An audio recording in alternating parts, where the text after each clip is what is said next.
चलन करे साहब जी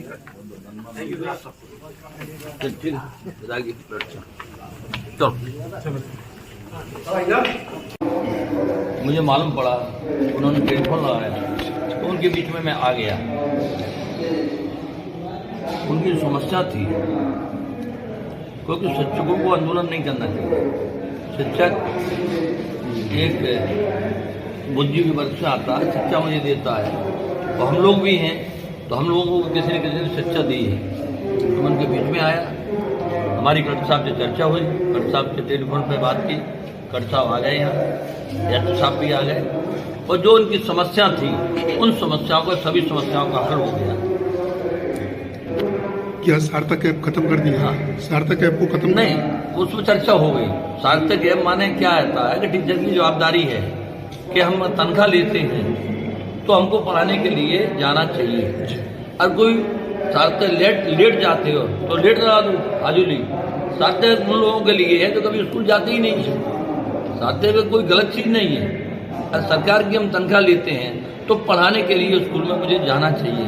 किसी का हम लेट हो गए, बट साहब का लेट लगा दो, इसमें कोई दिक्कत नहीं है, रेट लगा सकते हैं। सारी समस्याओं का समाधान हो गया, उनका आंदोलन खत्म हो गया।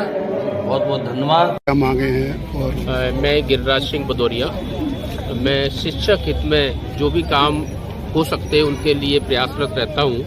आज हमारा यहाँ आने का प्रमुख बिंदु ये है कि 2 साल से हम सभी शिक्षकों के एरियल का भुगतान लंबित है। शासन के आदेश के बावजूद भी, डीओ साहब के आदेश के बावजूद भी, कलेक्टर साहब के आदेश के बावजूद भी हमारे जो डीडीओ हैं पूरे जिले में, उन्होंने नहीं निकाला। मेरे ख्याल से कोई ऐसा शिक्षक नहीं होगा जिसका 50,000 से 1 लाख तक का एरियल पेंडिंग ना हो। तो मैं कलेक्टर साहब से ये पूछना चाहता हूँ, मैंने कई बार उनसे निवेदन किया कि सर, एक शिक्षक अगर 10 मिनट लेट होता आप सस्पेंड करते हैं, अगर वो सार्थक ऐप नहीं लगाता तो आपने कल वेतन काट दिया है, पर इन डीडीओ ने हमारे एरियल 2 साल से नहीं दिए, इनके विरुद्ध कार्रवाई आपने क्यों नहीं की? आप कहाँ कमजोर है? क्या इनसे कोई आपका विशेष संबंध है इनको बचाने के लिए? ये मैं पूछने आया हूँ। दूसरा, हम लोगों का क्रमोन्नति आदेश हो चुके हैं, जो उनका वेतनमान लागू क्यों नहीं हुआ? अगर जिसने नहीं किया उसके विरुद्ध आपने क्यों कार्रवाई नहीं की? जो फाइलें पेंडिंग है वो क्यों नहीं पूरी हुई?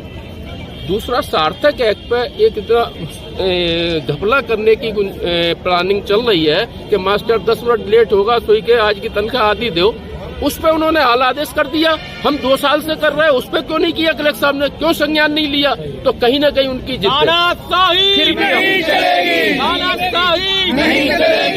फिर भी हम कलेक्टर साहब की बात का विरोध नहीं करते। तो मैंने कहा, सार्थक ऐप का अगर शासन का कोई आदेश है कि शिक्षकों को सार्थक ऐप लगाना चाहिए, आप हमें आदेश दे दीजिए। मैंने कई बार डीओ साहब से, वरिष्ठ अधिकारियों से कहा, हमें आदेश दो, हम लगाएंगे। एक्चुअल में सार्थक ऐप शिक्षकों के लिए है ही नहीं है, वो उनके लिए है जो उसी नगर में रहते हैं, 5 दिवसीय कार्य करते हैं, जिनको शनिवार की इतवार की छुट्टी मिलती है, उनके लिए है। उनके लिए नहीं है जो 50 किलोमीटर दूर जाते। अगर है आदेश तो कलेक्टर साहब हमें दें, क्यों कॉपी नहीं